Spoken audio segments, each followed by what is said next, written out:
हमारी डिमांड है जी, जैसे मतलब हमें पुरानी पेंशन हमारा हक है, मिलना चाहिए। क्योंकि मान लीजिए अभी हम यंग एज में हैं, हमें सैलरी मिल रही है, अभी तो हमें हमारे अपने पूछ रहे हैं। कल को अगर हमारे पास पेंशन नहीं होगी नौकरी के बाद, तो हमारे लिए तो कहीं सड़कों पे ही जगह होगी, कहीं आश्रम वगैरह में जगह होगी, घर में होगी ही नहीं। तो हमें कम से कम हमारे बुढ़ापे को सिक्योर करो। हम सिर्फ गवर्नमेंट की सेवा कर रहे हैं, तो फिर हमारे बारे में भी तो सोचना चाहिए ना।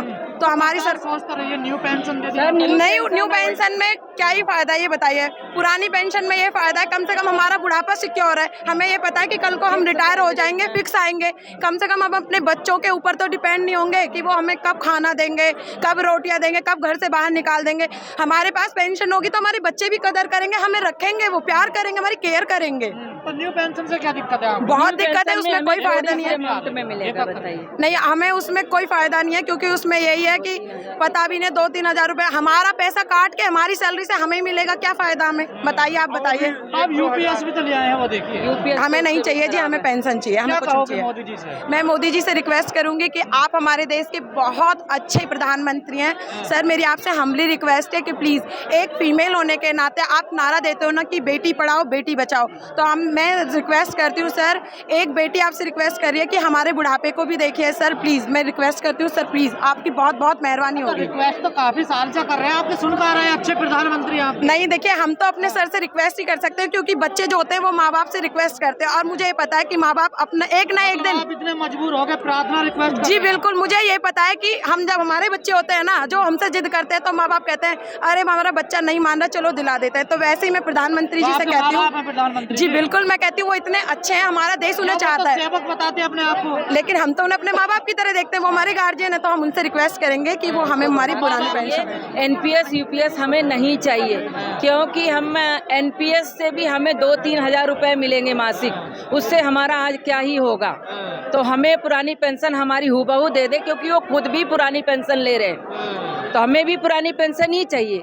देश के जितने भी कर्मचारी हैं, एक देश में दो विधियों जैसा कानून मेरे हिसाब से तो नितांत गलत है। और जिस देश में इस प्रकार का पक्षपातपूर्ण और दोहरा कानून होता है, और अगर हमारा कोई एमपी एमएलए 1 बार 2 बार 4 बार जितने बार वो प्रधानमंत्री वो बन जाता है, मंत्री या एमएलए बन जाता है, हर बार उसे ओपीएस चाहिए। जब उन्हें ओपीएस चाहिए तो हमें एनपीएस या यूपीएस क्यों?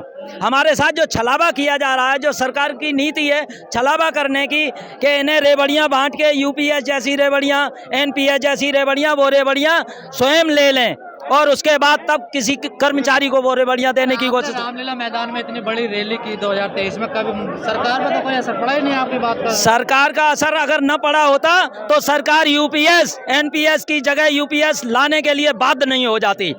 फर्क पड़ा है, लेकिन ये है कि एकदम नहीं फर्क पड़ता है। सवार ही गिरते हैं मैदान जंग में, पैदल चलेंगे तो क्या खाक गिरेंगे? मैं चाहता हूँ कि जिस प्रकार से हमारा देश 7वें आसमान पर पहुंच रहा है। कहाँ पहुंच रहा है? आप तो सड़कों पर हैं। मैं सड़कों पर हूँ, सरकारी कर्मचारी सड़कों पर ले रहे हैं, आज 7वें आसमान पे दिखा रहा है।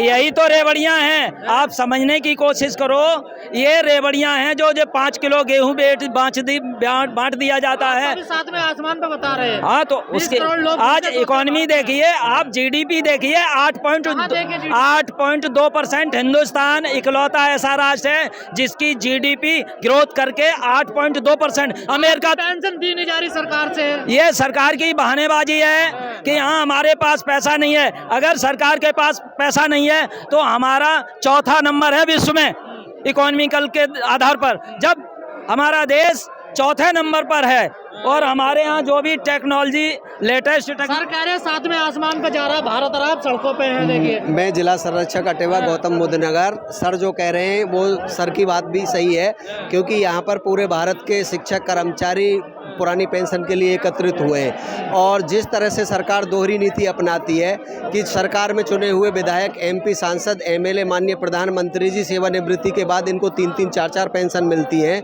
और सेवानिवृत्ति के बाद हमारा कर्मचारी और शिक्षक जो विभाग में रहते हुए पारा होता है क्योंकि पुरानी पेंशन ही एक ऐसा है सेवानिवृत्ति के बाद जो किसी भी व्यक्ति को समाज में जीने का स्वाभिमान और अधिकार देता है। तो हमारी सरकार से ये मांग है, सरकार अपनी तरह शिक्षक, कर्मचारी सभी की पुरानी पेंशन को बहाल करे और पुरानी पेंशन की लड़ाई के लिए जिस तरह से 2023 में आदरणीय विजय बंधु के नेतृत्व में रामलीला मैदान में धरना प्रदर्शन किया गया था, उसी तरह से आज भी जंतर मंतर के इस ऐतिहासिक स्थल पर पूरे भारत का यहाँ कर्मचारी एकत्रित हुआ है।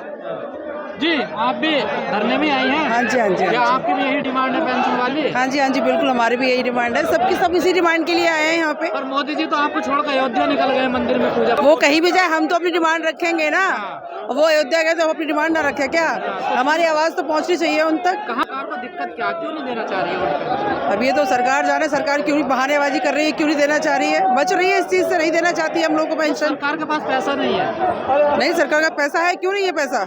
है पैसा तो देना नहीं चाहती है, लेकिन देनी पड़ेगी। हमारी ये सारी जो कोशिशें चल रही है ना, तो सरकार को देनी तो पड़ेगी।